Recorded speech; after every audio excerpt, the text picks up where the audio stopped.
안녕하세요. 박연미입니다. 그래서 몇 주나 받았어? 어제 오후 동료나 지인들과의 대화엔 아마 이 얘기가 빠지지 않았을 겁니다. 우리 국민 11명 중 1명이 청약한 LG 에너지 솔루션 얘긴데요. 공모주 청약에 114조 원, 올해 국가 예산 5분의 1이 몰렸다니까 다시 생각해도 참 놀랍습니다. 한데 이건 우리 사회의 표피에 불과합니다.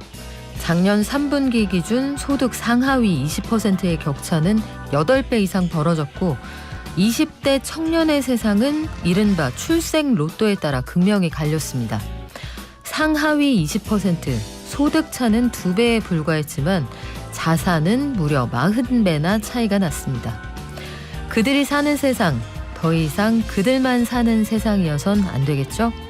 1월 21일 금요일, 여러분은 지금 삶을 발전시킬 경제발전소를 듣고 계십니다.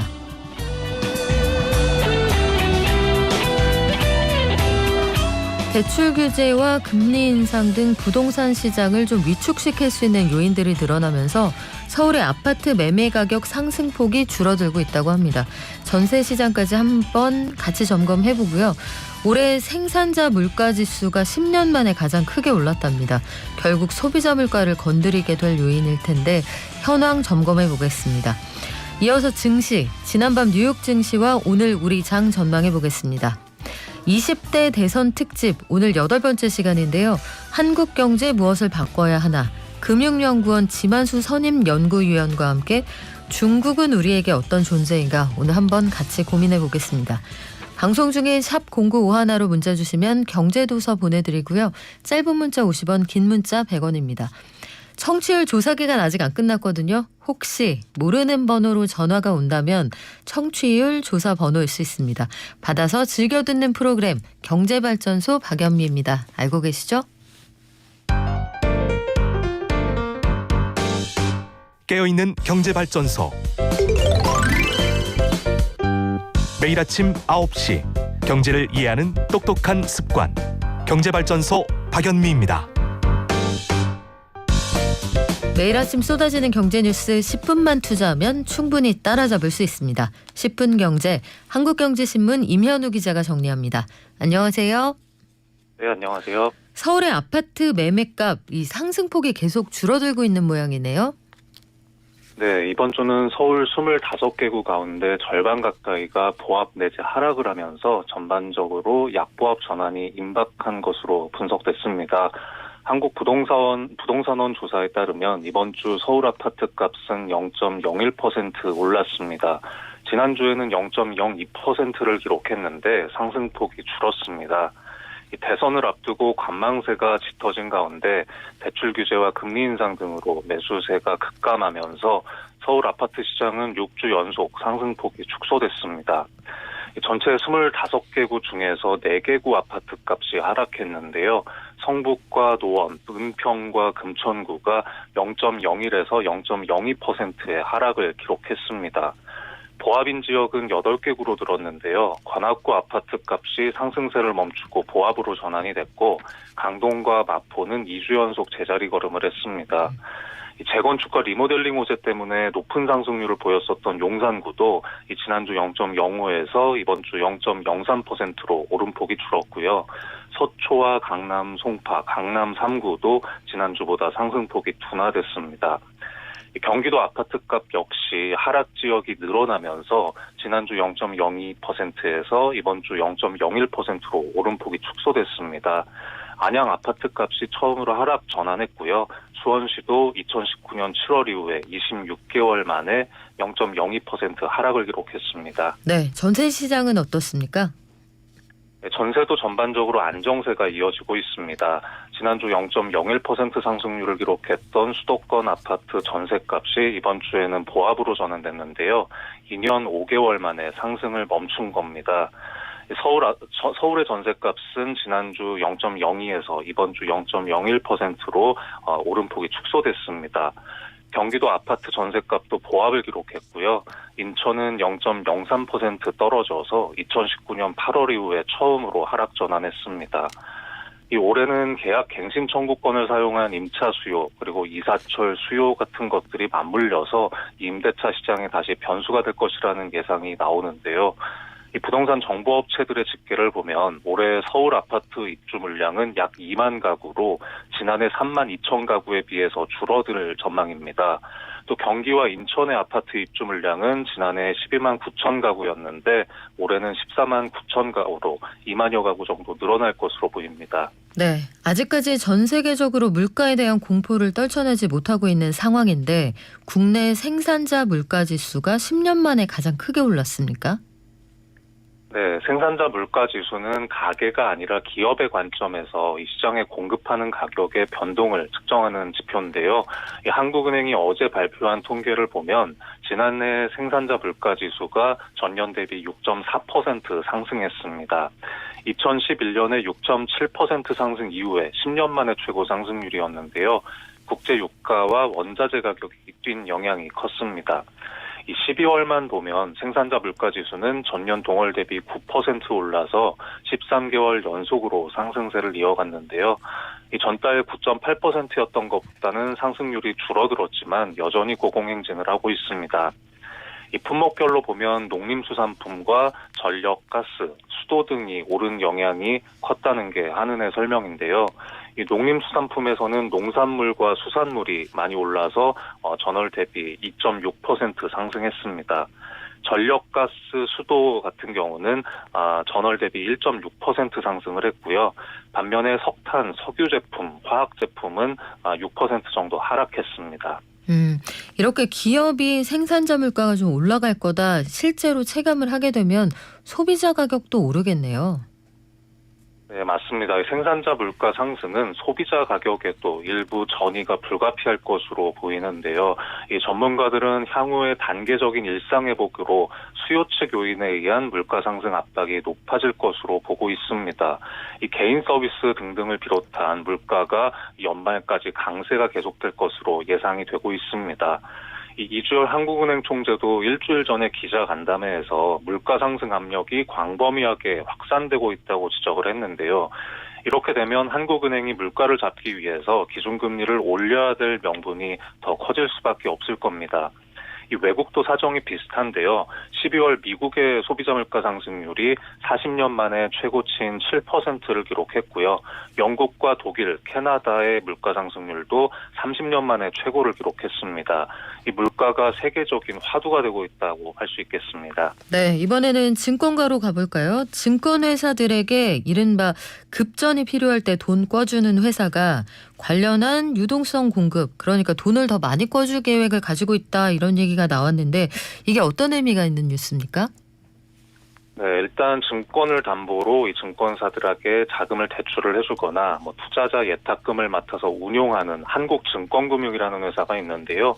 이 회사에서 올해 금융투자업계 자금 수급을 위해서 유동성 공급으로 26조 3천억 원을 계획하고 있다 이렇게 밝혔습니다. 2016년에는 13조 원 정도 됐는데 2배 수준입니다. 증권담보대출과 할인어음을 통한 증권사 대상 대출이 18조 6천억 원을 차지하고요. 이 환매조건부 채권, RP 매수 거래 등을 통해서 7조 원 이상을 공급한다고 합니다. 이 증권사의 자금을 안정적으로 공급을 해서 시장의 일시적인 유동성 부족 이런 것들이 일어나지 않게 하고 시장 안정화에 기여하겠다는 건데요. 이 개인 등 증권사를 통해서 증권금융에서 주식을 빌려서 대주도를 하는데 이 대주 재원 공급을 확대하고 대주 만기 연장 등도 지원하겠다고 밝혔습니다. 또 최근 몇 년 동안 사모펀드 업계가 투자자들의 신뢰를 많이 잃었는데요. 우수 사모펀드를 지원하는 등 수탁 서비스도 강화한다는 계획입니다. 그래요. 이게 증권회사들에게 급전 꿔주는 회사가 돈을 더 많이 빌려줄 계획이다. 소비자들에게 어떤 의미가 있을까 싶은데 아마도 증시가 불안정할 것이라는 전망 아래서 이런 계획을 세우지 않았을까 싶네요. 투자자들도 이런 부분들 하나의 단서로 주의하시면 좋겠습니다. 지금까지 한국경제신문 임현우 기자였습니다. 고맙습니다. 네, 감사합니다. 경제를 아는 가장 최고의 지름길. 첫 번째, 매주 평일 오전 9시부터 1시간 TBS 라디오 FM 95.1MHz와 TBS 앱을 엽니다. 두 번째, 유튜브와 팟빵을 통해 언제든 경제발전소를 만날 수 있습니다. 경제를 이해하는 똑똑한 습관. 경제발전소 박연미입니다.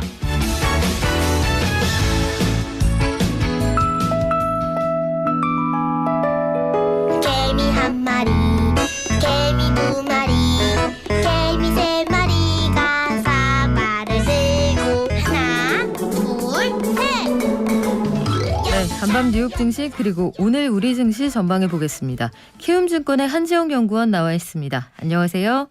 네, 안녕하세요. 간밤 뉴욕 증시는 그 고점하고 저점 사이에 꽤 격차가 컸어요. 네, 저도 자기 전에 시세 확인하고 나서 좀 편하게 잘 수 있나 생각했는데 아침에 일어나 보니까 한숨이 나오는 그런 주가 흐름이었습니다. 네. 그래서 장 초반에는 주간 실업지표가 부진했지만 그래도 최근 급락세가 과도했다는 점에 힘입어서 매수세가 유입이 됐고 이로 인해서 1%대 강세를 보였는데 장 후반 들어서 연준의 긴축 부담 우려가 다시 부각이 되고 또 미국 정치권에서 대형 IT 기업들의 독과점 규제 추진 소식 이러한 것들이 전체적으로 미국 증시 하락을 장 후반에 하락을 주도했다라고 보시면 될 것 같습니다. 그리고 일부 성장주들의 실적이 예상보다 부진했다는 점이 또 장 후반에 지수 낙폭을 키우는 요인이었고요. 그리고 또 걱정스러운 부분은 넷플릭스 같은 경우에 장 마감 후에 실적을 발표했는데 4분기 실적이나 그리고 4분기 구독자 수 순 증감은 예상보다 좋았습니다. 그런데 지금 시간의 주가가 18% 정도 폭락을 하고 있는데 이거는 넷플릭스 측에서 제시한 1분기 가입자 수 가이던스 예상치가 그 전망치가 250만 명으로 제시했습니다. 그런데 투자자들은 725만 명을 늘어날 것으로 전망을 했는데 이렇게 예상보다 부진한 구독자 가이던스를 제시했다는 점이 넷플릭스의 주가 폭락을 지금 초래하고 있는 것으로 보고 있고요. 넷플릭스 측에서는 지금 브리저튼 시즌2 그리고 영화 아담 프로젝트 등 올해 주목을 받을 만한 콘텐츠들이 예상보다 늦게 출시될 것이라는 전망으로 인해서 신규 가입자 수에 대한 가이던스를 낮췄다고 설명했습니다. 그래서 이렇게 넷플릭스발 그 성장주 주가 급락 같은 경우가 지금 시간에서 미국 선물 시장에서도 반영이 되면서 비단 넷플릭스뿐만이 아니라 미국 증시도 계속해서 약세를 보이고 있습니다. 지금 그 전망하신 그 숫자 있잖아요. 1분기에 넷플릭스가 본인들 생각하기에는 250만 명 정도 구독자가 늘 거라고 했는데 시장 네네네. 기대는 725만이다 하면 네. 시장이 지나치게 낙관적으로 봤던 거예요? 아니면 넷플릭스가 보수적으로 보는 거예요? 두 개가 합쳤다고 보시면 될 것 같아요. 쌍방이군요. 네. 네, 쌍방. 그러니까 이렇게 그 괴리가 굉장히 크게 나온 거 아닌가라고 생각을 하고 있습니다. 미국 고용 시장에서는 두 가지 전망이 엇갈리더라고요. 하나는 오미크론이 곧 풍토병이 되어서 이제 독감 수준으로 약화될 거다. 그러니 괜찮을 거다. 이런 전망하고 아니다. 다시 악재가 될 수 있다. 이런 전망이 엇갈리는데 이거 어떻게 봐야 됩니까? 그냥 풍토병 정도로 보시면 되지 않을까라고 저는 생각을 하고 있어요. 그래서 그 아까 제가 초반에 말씀드렸다시피 주간 실업 지표가 예상보다 크게 부진하면서 그 오미크론이 고용 시장의 회복세를 저해하고 있다, 피해를 주고 있다라고 우려가 부각이 되고 있는 것은 사실입니다. 그런데 아직까지는 뭐 여전히 신규 실업자 수가 증가하긴 했지만 여전히 그 코로나 이전의 회복세를 유지하고 있다라고 보고 있고요. 또 어제 발표된 필라델피아 제조업 지수 같은 경우를 봐도 신규 주문이나 추락, 배송 시간 등 오미크론 혹은 델타 변이가 유발했던 공급난과 수요와 관련된 세부 항목들이 지금 개선세를 보이고 있습니다. 다시 말해서 오미크론 사태는 일단 그 자체는 주시해볼 만한 요인이긴 하지만 지금 시점에서는 오미크론이라는 이 전염병 악재보다는 인플레이션과 관련된 연준의 정책 불확실성 그리고 지정학적 갈등 또 4분기 실적 시즌 여기에 투자자들이 더 많은 관심과 가격을 반영할 것으로 보이고 있습니다. 네, 어제 114조 원이라는 기록을 세우면서 이제 LG 에너지 솔루션 청약 증거금 나머지는 반환이 되는 거잖아요. 네, 맞습니다. 다들 어제 몇 주씩 받아서 요거 물어보시던데 환불하고 남은 돈들 요거 증시로 다시 흘러 들어올까요? 어느 정도는 그럴 가능성이 있어요. 그래서 가령 1경원 때 그 자금을 기록했던 기관 투자자들의 수요 예측 금액과는 달리 개인 투자자들의 이러한 청약 증거금은 실제 돈을 맡기고 청약하는 만큼 이게 유동성으로 보시는 게 맞다라고 보고 있습니다. 다만 그 돈들이 바로바로 우리 증시에 들어오고 개인 투자자들이 이제 다른 주식을 살까 라는 것에 대해서는 좀 냉정히 봐야 될 필요가 있는데, 가령 작년 같은 경우 조단위급 이제 대규모 기업 공개가 몇 건 있었습니다. 예를 들어서 SK 바이오사이언스, 카카오뱅크, 현대중공업, 크래프톤 등 이렇게 초대형 IPO 이후에 기업 공개 이후에 개인 수급 패턴을 보면은 그때그때마다 달랐습니다. 다시 말해서 당시의 시장 환경이나 그리고 이를 둘러싼 세부 업종들의 환경이 중요하다라고 보고 있습니다. 오늘 우리 증시는 어떻게 출발했습니까? 네, 미국 증시가 어제 급락을 하고 또 시간에서 넷플릭스가 폭락을 했음에도 불구하고 지금 코스피는 상대적으로 양호한 모습을 보이고 있습니다. 그래서 0.7%대 하락세를 보이고 있고요.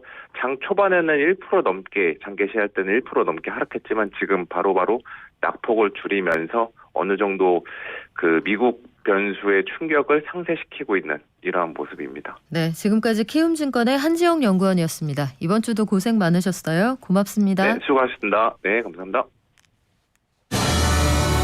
드디어 우리는 금융 실명제를 실시합니다. 빈문서만 그냥 산더미같이 쌓여있는 오르막 경제를 넘겨준 최초의 대통령이 됐습니다. 이 경제 위기는 언제쯤 벗어날 수 있을까? 창조 경제론을 통해 소득주도 성장만이 활력을 만들 수 있습니다. 20대 대통령 선거 특별기획 한국경제 무엇을 바꾸어야 하나. 네, 벌써 계절이 오버랩되고 있다. 이걸 미리 느끼시는 분들이 계시네요. 오늘 출첵 1등입니다. 버니강님. 수소차 만드는 일 하시죠? 한영애님의 누구 없어부터 제가 쭉 이어서 듣습니다 하셨는데 첫 번째 절기 입춘으로 달려가고 있습니다. 올 한해도 열심히 달려봅시다. 빵빵 하셨는데 미래지향적이십니다. 저는 아직 겨울을 보내지 못한 것 같은데 요거 새로운 접근이에요. 입춘이 다가오고 있다. 그 사이에 우리는 한국 경제가 무엇을 바꿔야 하나 계속 고민하고 있었습니다. 오늘이 8번째 시간인데요. 성장률이나 인구의 출생률 이런 것들 모든 면에서 더 이상은 세계의 공장이 아닐 수도 있다. 세계의 성장 엔진이 아닐 수도 있다. 중국의 현재의 상황입니다. 중국이란 나라가 우리 참 물리적으로 가깝지만 그 명절에 캐릭터는 안 겹치는데 반드시 만나야만 하는 큰 집 아들 같은 느낌이거든요. 안 친하지만 모든 집안 행사에서 만나야만 하는 그 운명적인 관계. 중국과 한국과 좀 비슷하지 않나요? 그래서 오늘 그 중국 전문가 모셨습니다. 금융연구원 지만수 선임연구위원과 함께 한국에게 중국은 대관절 어떤 존재인지 한번 공부해 보겠습니다. 안녕하세요. 네, 안녕하십니까. 중국은 어떤 존재인가? 그 굉장히 거대 담론이에요, 박사님. 중국이란 정말 우리에게 어떤 존재인가요? 글쎄요, 우선 가까운 나라고요. 그다음에 경제적으로 보면 우리의 제일 큰 경제적인 파트너이면서도 사실은 국민 간의 감정은 최근에 특히 별로 안 좋은. 그러니까 경제적으로는 제일 중요한 파트너인데 사람들 간의 사이는 안 좋은 나라라고 얘기할 수 있고요. 조금 더 세계적으로 보면은 WTO 가입을 2001년에 했는데 그 이후에 아주 빠르게 경제 성장을 해서 G2가 됐는데 막상 G2가 되고 나니까 자기가 성장해온 그런 세계 경제 룰을 따르기보다는 독자적인 룰을 이제 가겠다라고 하면서 미국하고 대립하고 세계를 좀 흔들고 있는 나라이기도 하고요. 또 한편으로는 뭔가 새로운 게 세상에 생길 때는 인구가 많다 보니까 그 국민 소득은 한 10,000불밖에 아직 안 되는 나라인데도 그게 전기차건 어떤 5G건 아니면 고속철도건 뭔가 세상에 새로운 게 생길 때는 세상에서 제일 먼저 제일 큰 시장을 만드는 네. 그런 나라라고 볼 수 있습니다. 그래요. 박사님 우리도 네. 거리를 조금 좁혀볼까요? 마이크 앞으로 네. 잠깐 다가와 주시면 네. 더 좋을 것 같습니다. 자, 그러면 중국 얘기 나오면 항상 나오는 나라가 또 미국이잖아요. 네. 세트 메뉴인데 네. 최근 들어서 보면 대선 후보들 사이에서도 소위 대중감정, 대미감정 이걸 정책으로 그 치환해서까지 이제 해석하는 그런 시도들이 있습니다. 네. 미국은 그렇다면 우리에게 어떤 나라입니까? 미국은 당장 안보나 군사의 동맹이고 그다음에 사실은 경제적인 것뿐 아니라 금융이든 기술이든 학술이든 문화든 이 전면적인 모든 분야에서 세계를 선도하는 나라고 우리가 미국한테서 앞으로도 많은 걸 받아야 되는 그런 나라라고 볼 수가 있습니다. 그렇지만 동시에 이 중국이 커지면서 중국의 도전을 제일 민감하게 받아들이고 있는 나라기도 하고요. 그리고 사실은 보면은 그 미국답지 않게 때로는 중국의 도전을 너무 용납하지 않고 작은 도전도 용납하지 않고 내부에서도 트럼프 때나 뭐 코비드 대응이나 이런 걸 보면은 조금 약점도 노출하고 있는 뭐 그런 나라다 이 정도로 생각할 수 있을 것 같습니다. 그래요. 코로나19 이후에 사실은 우리가 소위 선진국이라고 이야기했던 나라들의 허상, 실체 이런 것들을 좀 보게도 되고 여러 가지 우리가 생각해왔던 기존의 질서가 많이 달라지고 있다 이런 생각이 드는데 출범 1년도 안 된 바이든 정부 대중국 견제는 뭐 트럼프 대통령 때와 네. 만만치가 않은 것 같아요. 네네. 다만 표현이 좀 순화되었다 뿐인데 네. 우리 정부는 이 중국과 미국 사이에서 국익을 극대화하는 관점에서 접근한다. 네. 원론적이지만 참 어려운 얘기입니다. 네. 국익을 극대화하면서 중국과 미국 사이가 다 나빠지지 않게 하는 그런 방법이 어떤 걸 얘기하는 거예요? 사실은 국익을 극대화한다는 말은 맞는 말이고요. 그다음에 사실 아무 얘기도 아닌 얘기입니다. 결국 그 국익이 뭐냐 이제 네. 이게 여기서 답이 나와야 되는데 그냥 국익이라는 거는 그래서 뭐 얘기를 할 때 하나하나의 구체적인 이익을 오고 가는 그런 협상 과정도 있겠지만 거기서 밀리지 않아야 되는 것도 있겠지만 기본적으로 우리가 뭐냐에서 출발해야 되는 것 같고요. 결국 우리의 국익이라는 게 우리의 경제적 국익은 우리가 선진국이고요 이미 그리고 동아시아에 위치한 제조업 그 수출국입니다. 그럼 그 어떤 우리가 갖고 있는 경제적 위상에 맞는 이익이 있는데 그것들을 극대화할 수 있는 방향으로 중국에 대해서든 미국에 대해서든 대해야 된다. 뭐 이런 게 하나의 원칙이라고 볼 수 있겠고요. 그랬을 때 선진국으로서 미국하고 굉장히 협력할 일이 많은 거고 또 동아시아에서 같이 제조업을 꾸려가지고 같이 네. 하나의 가치사슬 아래에 중국하고 한국이 같이 있는데 동아시아의 제조업 그 기반이 말하자면 훼손되거나 그 망가지지 않도록 노력하는 거는 중국하고 이해관계가 같다 이렇게 또 볼 수가 있습니다. 그래서 참 그 난처한 상황일 때가 네. 많잖아요. 예. 예컨대 이번에 베이징 올림픽 관련해서도 네. 미국이 외교적으로 보이콧한다. 네. 선수는 보내고 사절단 안 네네. 보내겠다. 네. 그래서 한국은 어떻게 할 거냐. 요거 물어보는 사람들이 많았습니다만 우리는 또 여기에서 네. 뚜렷하게 입장을 내기 어렵단 말이에요. 네. 말씀하신 것처럼 이쪽은 이 분야는 협력이 필요하지만 다른 분야에서 또 둘이 싸우고 있는 분야들이 많고 네. 취사 선택을 할 때는 우리가 제일 먼저 어떤 걸 염두에 두고 선택해야 됩니까? 어려운 질문이십니다. 취사 선택을 한다고 할 때 결국은 미국하고는 이 글로벌 규범을 같이 만들어가는 기술의 규범이든 아니면 무역이나 통상의 그렇죠. 규범이든 이런 쪽에서는 미국이 얘기하는 어떤 새로운 그 방향에 대해서 기본적으로 선진국의 입장에서는 방향을 같이 하면서도 자유무역을 해치거나 기존의 WTO 체제나 다자 체제를 해쳐서 결국 수출국으로서의 우리의 위상이 약화되거나 또는 동아시아 안에서 너무 동아시아를 서로 편을 갈라놔가지고 동아시아 내의 협력이 어려워지게 만드는 것에 대해서는 적절히 개방성과 포용성이 필요하다 이런 식으로 좀 브레이크를 걸 필요가 있는 것 같고요. 중국에 대해서는 중국이 사실은 그 어떤 자기의 길을 가겠다고 했지만 그 자기의 길을 가는 건 좋은데 자기가 자기의 길을 가는 게 좋은데 그게 세계 경제의 어떤 공정성이나 어떤 시장 경쟁의 어떤 그 왜곡을 불공정성을 낳거나 왜곡을 만들어내는 경우가 있다면 거기에 대해서는 목소리를 높여도 되는 거죠. 다만 우리가 중국하고 1대1로 목소리를 높인다기보다 다른 선진국들하고 목소리를 함께 낼 때는 기꺼이 동참해서 중국의 어떤 이른바 특수한 중국의 특색의 발전이 세계 경제에 어떤 혼란을 낳거나 왜곡을 낳아서는 안 된다. 이런 목소리는 낼 필요가 있다고 생각합니다. 그래요. 근데도 둘이 싸우면 엄마가 좋아 아빠가 좋아 계속 물어보니까 네. 참 어느 장단에 춤을 춰야 할지 네. 고민스러운데 네.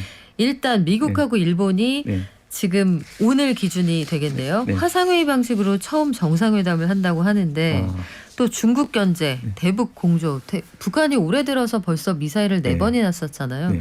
이런 것들을 주요 의제로 다룰 것으로 보입니다.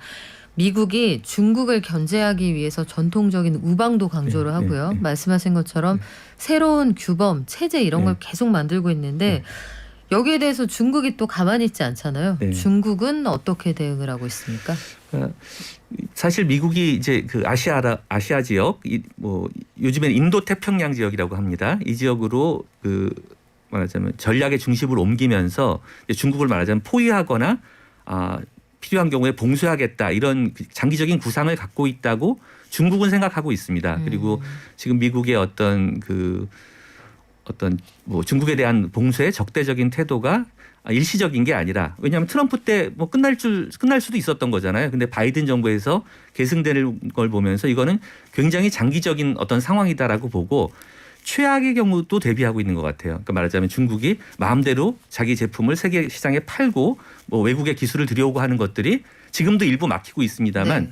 지금보다 더 막히는 상황도 있을 수 있다. 그래서 이제 중국 내부에서는 뭐 국내 대순환이라는 뭐 자기들 용어인데 그런 얘기를 하면서 최악의 경우에 글로벌 가치 사슬하고 중국의 어떤 그 연결이 많이 끊어지더라도 내부에서 경제 성장의 동력을 계속 만들 수 있는 준비를 한편으로 하면서 미국에 대해서 계속 어떤 얘기를 하냐면 소다자주의, 뭐 소그룹 다자주의를 추구한다. 그러니까 WTO 체제나 더 크게 보면 유엔의 어떤 질서 속에서 전 세계가 어떻게 보면 지금은 통합돼 있고 경제적으로 서로 좀 더 자유롭게 교류하는 체제가 네. 90년대 이후에 만들어졌지 않습니까? 이걸 지금 미국이 망가뜨리고 있는 거 아니냐.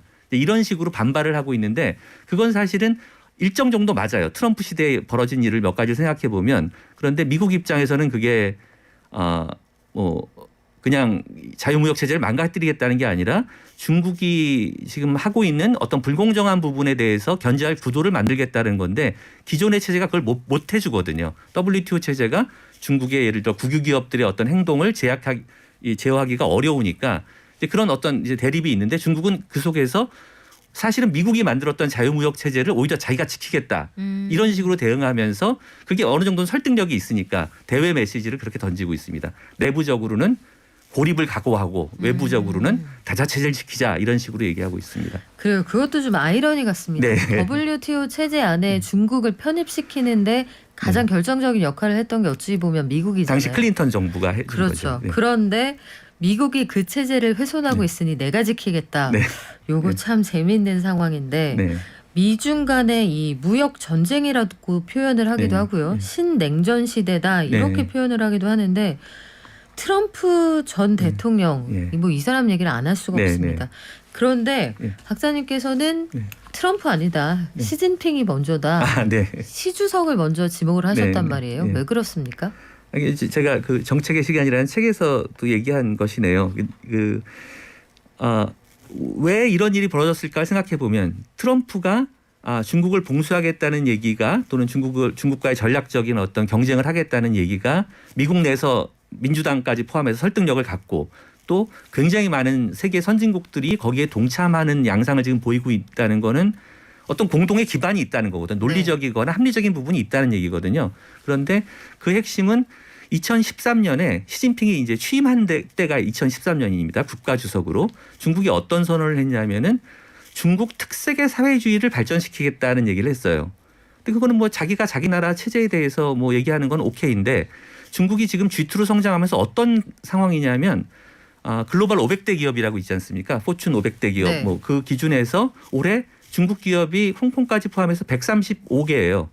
미국이 124개 이렇거든요. 이겼네요. 네, 뭐 그 이제 네. 작년부터 그렇습니다만 그 뜻은 그러니까 근데 그 중에 95개가 국유 기업이거든요.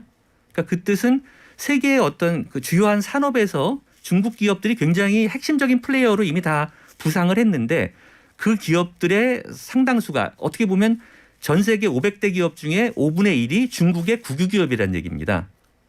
그런데 그 국유 기업은 정부가 자금도 지원해 줄 수 있고 위기에 빠졌을 때 살려줄 네. 수도 있고 쉽게 그리고 자기들끼리는 뭔가 옛날에 우리 재벌처럼 내부적으로 공동의 이익을 추구할 수가 있거든요. 뭐 예를 들어 국유은행이 국유 기업한테 금리를 싸게 해준다든지 그렇죠. 그러면 사실은 전 세계 글로벌 경쟁을 왜곡시키는 거잖아요. 중국의 기업들이 네. 어떤 방식으로 페어 플레이를 하지 않았는지 이건 저희 전하는 말씀 듣고 와서 구체적으로 알아볼게요. 지금 여러분께서는 20대 대선 특별기획 한국경제 무엇을 바꾸어야 하나를 듣고 계십니다. 네, 오늘 중국에 대해서 공부해보는 시간인데요. 시진핑 주석으로부터 미중 간의 이른바 신냉전이 시작되었다. 구체적으로 어떤 사례들을 근거로 들 수 있는지 말씀 나누고 있습니다. 교수님 말씀 이어가면요. 세계적으로 500위 안에 들어가는 덩치도 크고 시장의 주요 플레이어가 된 기업들 가운데 중국 회사들이 되게 많은데 4분의 1입니다. 알고 보니까 이 회사들이 자력갱생한 게 아닌 것 같다 이 얘기죠. 그러니까 뭐 자력갱생한 건 아니다라고 하기보다는 어쨌든 개별 민간 기업이 말하자면 맞서서 경쟁하기에는 뒤에 배경이 너무 크다. 뭐 이런 얘기라고 할 수 있겠습니다.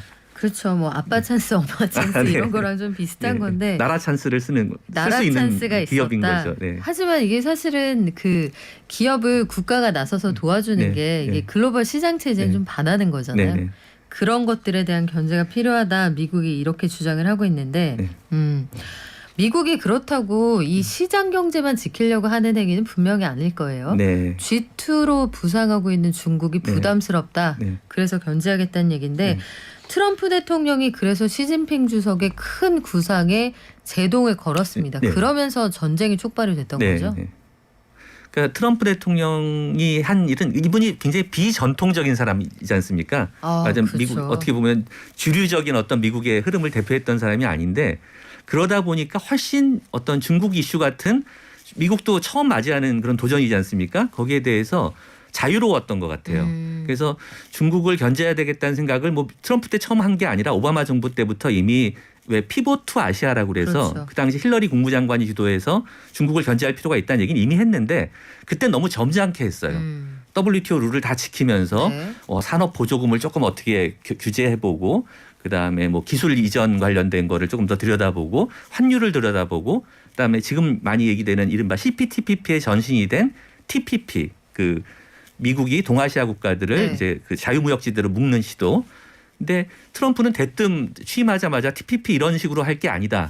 말하자면 그냥 과거의 룰대로 네. 조금씩 해본다고 되는 게 아니다. 바로 때려야 된다. 이런 식으로 접근을 한 거고요. 그래서 관세를 바로 25% 중국 제품에 대해서 때리고 중국 기업들이 미국 기업 인수 아예 못하게 거의 해버리고 중국 기업들을 몇백 개를 그냥 지정해서 이 기업들하고 거래하지 말라 이런 식으로 해버렸는데 트럼프가 한 일은 뭐냐면 그동안에는 미국하고 중국이 일종의 배구 같은 걸 했어요. 서로 몸을 안 건드리면서 네트를 쳐놓고 규칙을 가운데 그어놓고 그 규칙을 지키면서 경기를 했다면 트럼프는 그렇게 하면 중국만 좋다.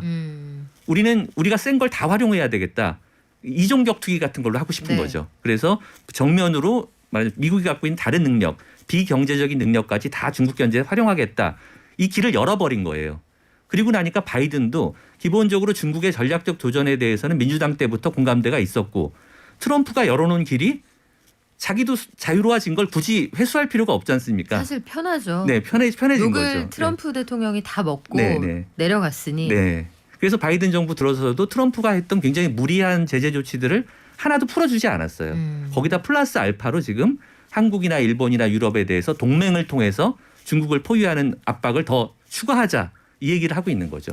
미중 간에 그 참전하고 있는 경기 종목이 바뀌었네요. 말씀하신 네, 것처럼 네. 배구하다가 네. 이제 미식축구로 바뀐 것 같아요. 네. 미식축구라고 할 수도 있겠습니다. 네, 완전히 네, 육탄전으로 네. 바뀐 그런 상황인데 문제는 그 필드 안에 우리나라가 들어가 있다는 점이에요. 네. 터치다운으로 네. 가는 길에 우리나라를 밟고 가면 안 되는데 네. 우리가 그게 걱정된다는 건데 관세를 물리고 중국을 생산 거점으로 활용하는 기업들을 미국으로 다시 불러들이고 네. 이런 작업들이 쭉 네. 있었습니다. 네.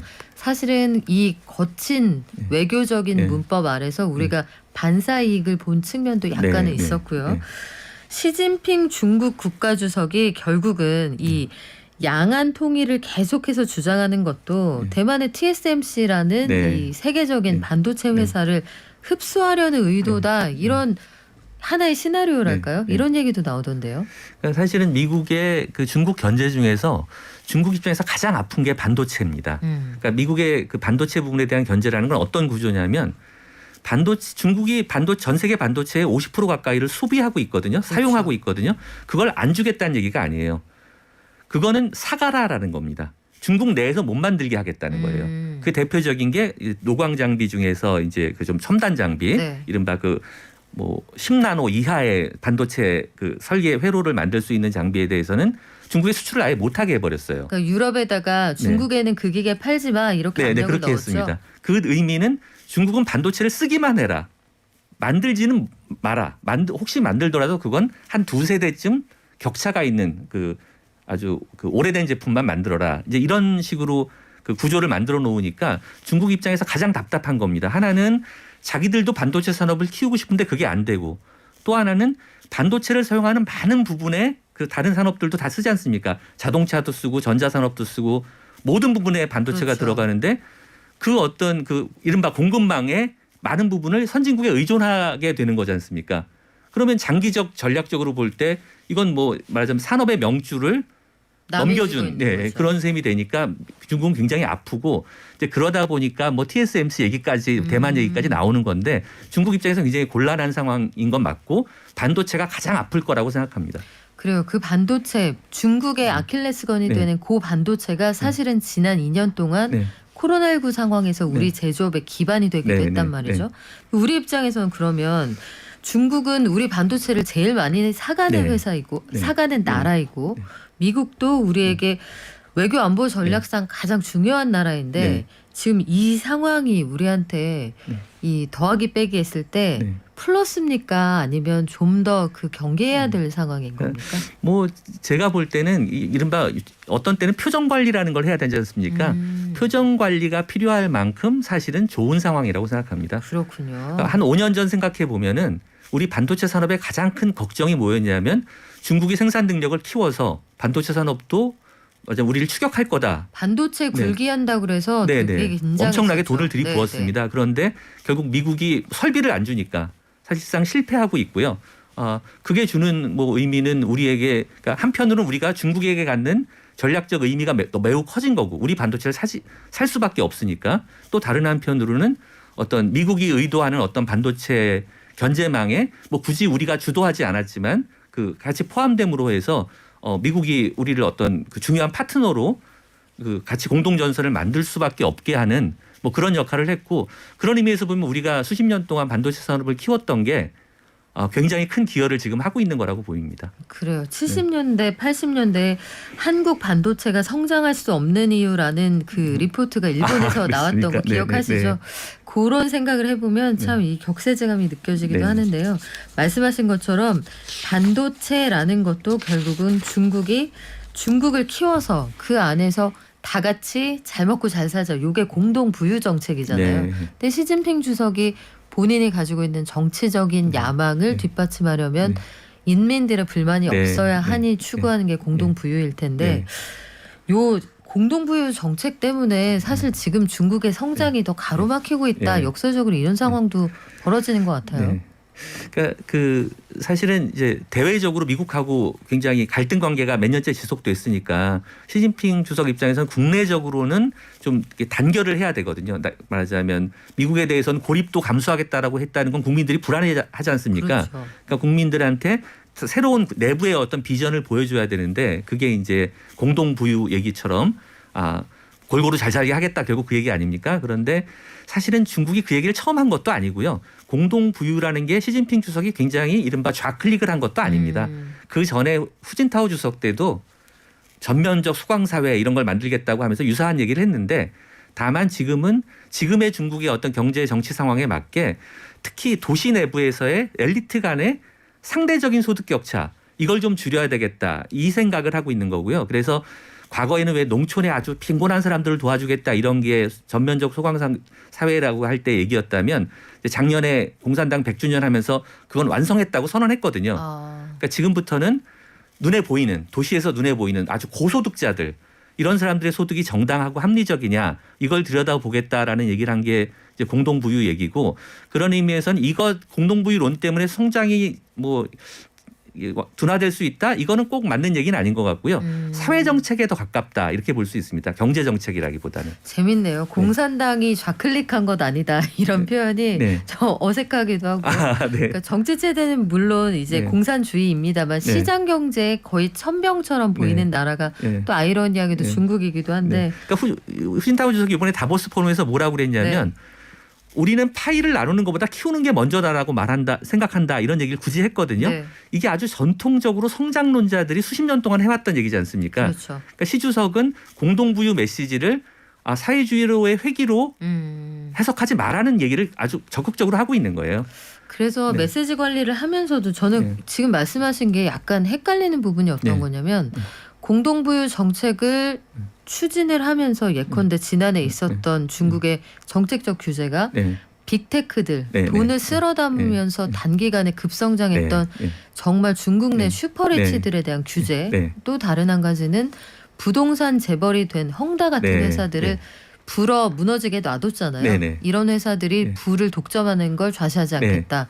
그러면 역설적으로 이 두 분야에서 네. 많은 성장률을 만들어온 것도 사실이잖아요. 네네. 이쪽을 치면 성장에 어려움이 생기는 거 아닌가요? 그러니까 그게 굉장히 좀 재미있는 말씀이신데요. 또 맞는 말씀이시고, 그러니까 결국은 공동부유하고 연결되는 부분은 비합리적인 고소득을 때리겠다 이런 얘기를 했다는 거고, 말하자면 독점 이윤 네. 뭐 아니면 이 부동산 같이 일종의 투기에 기반한 어떤 성장이 가능한 부분을 좀 잡겠다는 얘기인데, 이게 두 가지입니다. 하나는 경쟁 정책이라는 측면이 있어요. 그러니까 빅테크나 플랫폼 경제에 대해서는 중국뿐 아니라 다른 나라들도 다 지금 요즘 새로운 제도를 만들고 하도죠. 있잖아요. 네. 그래서 중국이 그 부분에서 사실은 조금, 왜냐하면 중국은 빅테크나 플랫폼 경제가 알리바바 얘기에서 보듯이 오히려 다른 나라보다 앞서갔던 나라거든요. 네. 그러니까 그 폐해도 먼저 알고 있어요.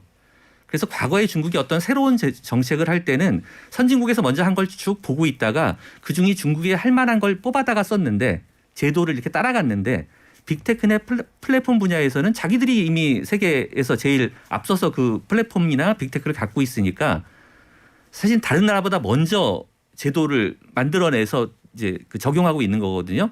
그러다 보니까 너무 불확실성도 크고 미리 알 수가 없지 않습니까? 그렇죠. 세상에서 처음 나오는 거니까. 그리고 말하자면 경제 불안으로 이어지는 가능성도 커서 분명히 부작용이 있는데, 경제에 한편으로는 원래 그 취지대로 경쟁을 촉진하는 그런 측면이 있다면, 한편으로는 예를 들어 알리바바의 성장은 좀 둔화되고 이익은 줄어들겠지만 그 알리바바 플랫폼 안에서 성장하는 어떤 기업이나 자영업자들은 조금 더 공간이 생길 수도 있는 거니까 뭐 그런 의미에서는 플러스 마이너스가 좀 있다, 이런 식으로 말씀드릴 수가 있겠고요.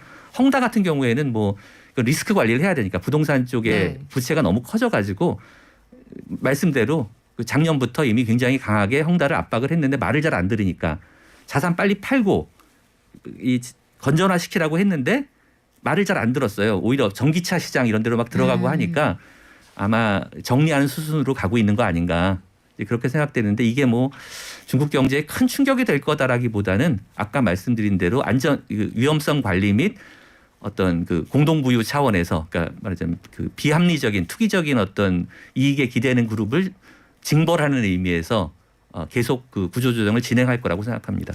저는 이것도 궁금합니다. 네. 코로나19 상황 이후에 전 세계가 아마 방역하고 경제하고 이 반비례잖아요. 네, 네, 관계가. 네. 근데 중국 같은 경우에는 이른바 칭링 정책이라고 해서 한 명도 안 나올 때까지 막 1000만 도시를 봉쇄한단 말이죠. 요 정책으로 가는 거, 이 중국 경제 발목 잡는 거 아닌가요? 지금 올해 왜 4분기에 이제 4%로 성장률이 뚝 떨어졌고 내년 성장률에 대해서 다들 우려하는 5% 되기 어렵겠다, 이런 얘기를 하고 있는데, 제가 볼 때 그 가장 큰 근거는 제로 코로나 정책입니다. 그러니까 결국은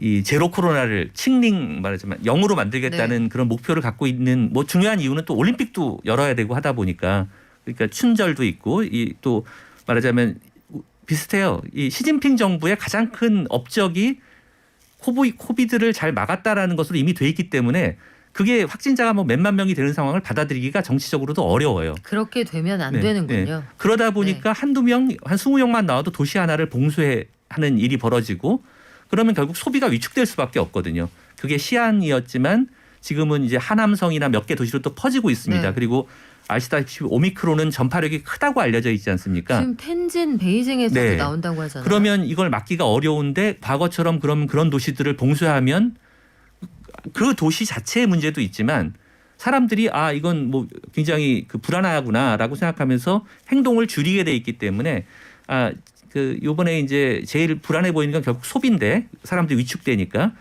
12월 달에 통계를 보면은 어디가 불안하냐면은 식당에 잘 안 가고 벌써. 그렇죠. 그 다음엔 가전제품들, 뭐 자동차, 뭐 이런 걸 안 사요.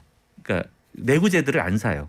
가구, 뭐 가전, 자동차 이런 걸 안 사는데, 그게 의미하는 거는 한편으로는 제로 코로나 정책 때문에 서비스 쪽, 식당 이런 쪽이 이제 활력을 잃은 거고, 다른 한편으로는 이른바 보복 소비라고 코비드 직후에 막 사람들이 다 자동차 사고 가구 사고 그랬지 않습니까? 이 사이클이 한번 지났기 때문에 그쪽에서 과거처럼 작년 재작년에는 거기서 소비가 늘어져가지고 경제가 유지된 네. 건데 올해는 그것도 기대하기가 어려워요. 그러면 오프라인의 네. 위축을 완축해 줄 수 있는 장치가 좀 마땅치가 않다는 건데 네, 네. 그럼 그러니까, 올해 중국 네. 경제는 어떻게 되는 거예요? 그래서 그 뭐 중국 정부는 어떻게든 한 5%나 4% 후반까지 막아보려고 할 거고요. 그건 이제 주로 재정 정책을 통해서 국가가 투자를 주도해서 해보려고 할 텐데 특히 소비 부분을 중심으로 사실은 그 성장의 어떤 그 기저가 튼튼한 건 아니다. 그렇다면 뭐 5% 되기는 사실은 굉장히 어렵고 4% 정도가 될 거고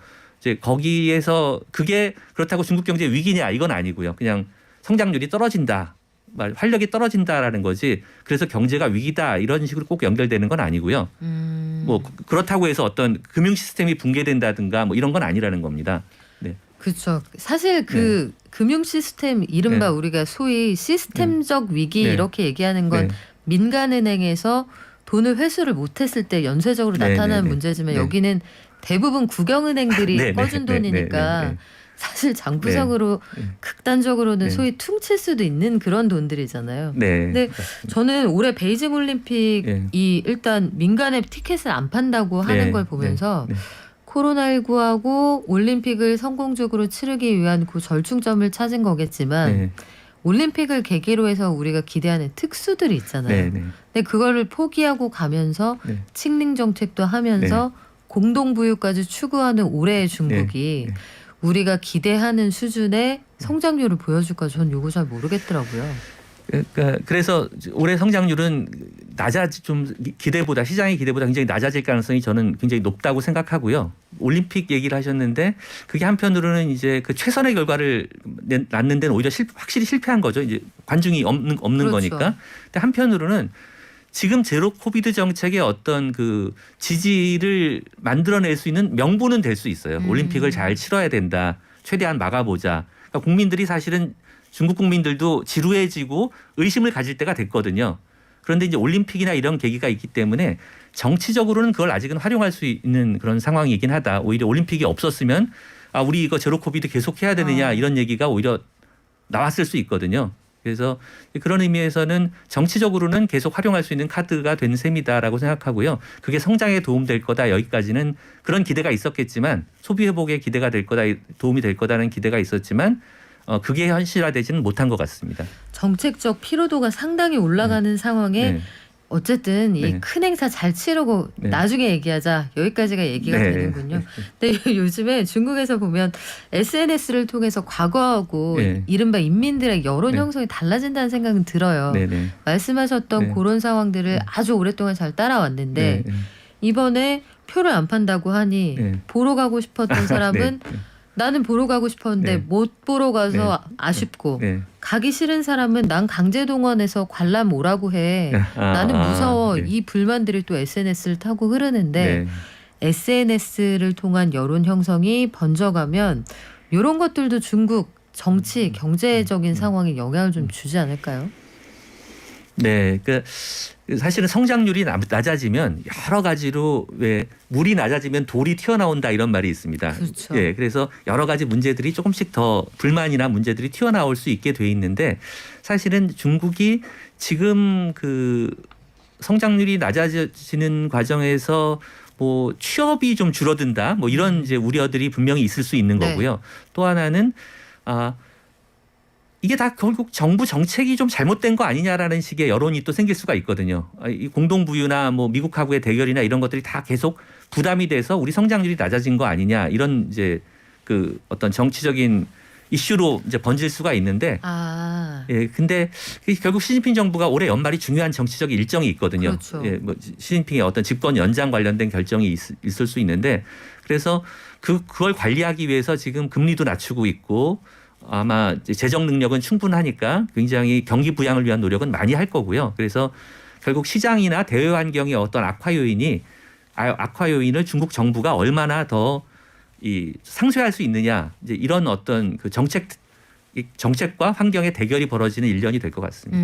네. 그러면 그걸 앞두고 있는 중국 정부는 이 안에서 폭발할 수 있는 불만을 누군가 대신 받아줘야 하잖아요. 네네. 그렇다면 미중 관계는 올해 더 나빠질 수도 있는 거 아닌가요? 미중 관계는 좋아질 수는 없습니다. 좋아질 수는 없고 오히려 바이든 정부가 올해 뭐 11월인가요? 중간 선거에서 뭐 어느 정도 선방을 하고 시진핑은 그 내년에 그 앞으로의 장기 집권에 관한 플랜을 완성을 하고 그렇게 되면 내년에는 서로 좀 여유가 있으니까 뭔가 얘기를 해도 시작해 볼 수 있는데 금년에는 얘기를 하는 모습 자체가 서로 정치적으로 별로 얻을 게 없군요. 네, 얻을 게 없는 그런 상황일 것 같습니다. 둘 다 정치적인 허기를 좀 달래야 그래야 테이블에 네. 마주 앉을 수 있다 네. 이런 말씀인데 그래요. 올림픽으로 인한 경제 효과도 기대하기가 어렵고 중국이 올 한 해를 그 정치적인 목표를 향해 달려간다라고 하면 이게 아마 거의 마지막 질문 될 것 같은데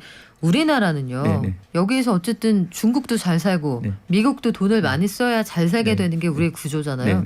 우리한테는 어떤 영향이 있나요? 그러니까 사실 생각보다 중국 경제의 성장률 자체는 우리한테 큰 영향을 안 줍니다. 아 그래요? 그러니까 여전히 우리는 그 중국의 수출 제품이나 그 산업에서 사용하는 중간재를 중국에 수출하고 있거든요. 그래서 중국의 생산이나 수출이 유지가 되면 그 뭐 중국의 내수 소비나 이런 것들하고 좀 관계없이 우리 대중 수출은 유지되는 경향이 있고요. 그게 원래는 이제 중국의 내수 소비 시장을 들어가야 된다고 많이 20년 동안 얘기했는데 못 들어갔어요.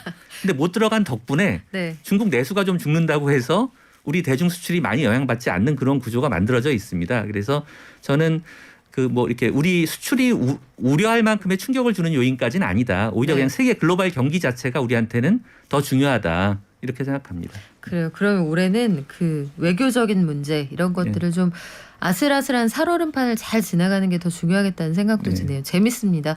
삼성에서 중국이 다른 나라 폰에서 좀 독립하려고 하니까 삼성도 타격이 없습니까? 물었더니 그런 얘기 하더라고요. 중국은 원래 우리 거 안 사서 타격이 없습니다. 이걸 어떻게 받아들여야 할지. 네, 오늘 여기까지 듣겠습니다. 지금까지 금융연구원의 지만수 선임연구위원이었고요. 다음 주 이 시간 대선 특집 마지막 시간입니다. 기후위기와 지속가능한 자본주의. 말이 어려운데 환경 문제와 우리 돈 버는 문제가 어떻게 공존할 수 있느냐 이거 고민해보는 시간입니다. 다음 주에는 서울대 경제학부 주병기 교수와 함께합니다. 오늘 말씀 고맙습니다. 네, 감사합니다. 자, 우리 오늘 함께해 주신 분들 최신 경제도서 8858님 보내드릴게요. 그리고 오늘 교수님이 함께 참여하신 정책의 시간 8842님께 보내드리겠습니다. 아까 한 번 들어서 몰라서 자꾸 물어보니까 애들이 짜증내요. 이런 건 어디다가 해소를 해야 되나요? 누가 물어보셨죠? 5570님이셨나요? 그럴 때 경제발전소로 오시면 됩니다. 저희가 알려드릴게요. 2227님. 신문 한 달치를 한 번에 읽은 것 같습니다. 간단 명료한 설명이 멋집니다 해주셨는데 우리 박사님에 대한 칭찬으로 감사합니다. 속보가 하나 들어왔네요. 소상공인 지원을 위한 14조 원 규모의 추경안이 국무회의를 통과했다고 합니다. 부디 자영업자 소상공인들에게 작은 희망이 되었으면 좋겠고요. 건강하십시오. 무엇보다 지금 건강이 가장 중요한 시점 아닐까 싶습니다. 거리 두기 지켜주시고요. 다음 주에 건강히 돌아오겠습니다. 발전.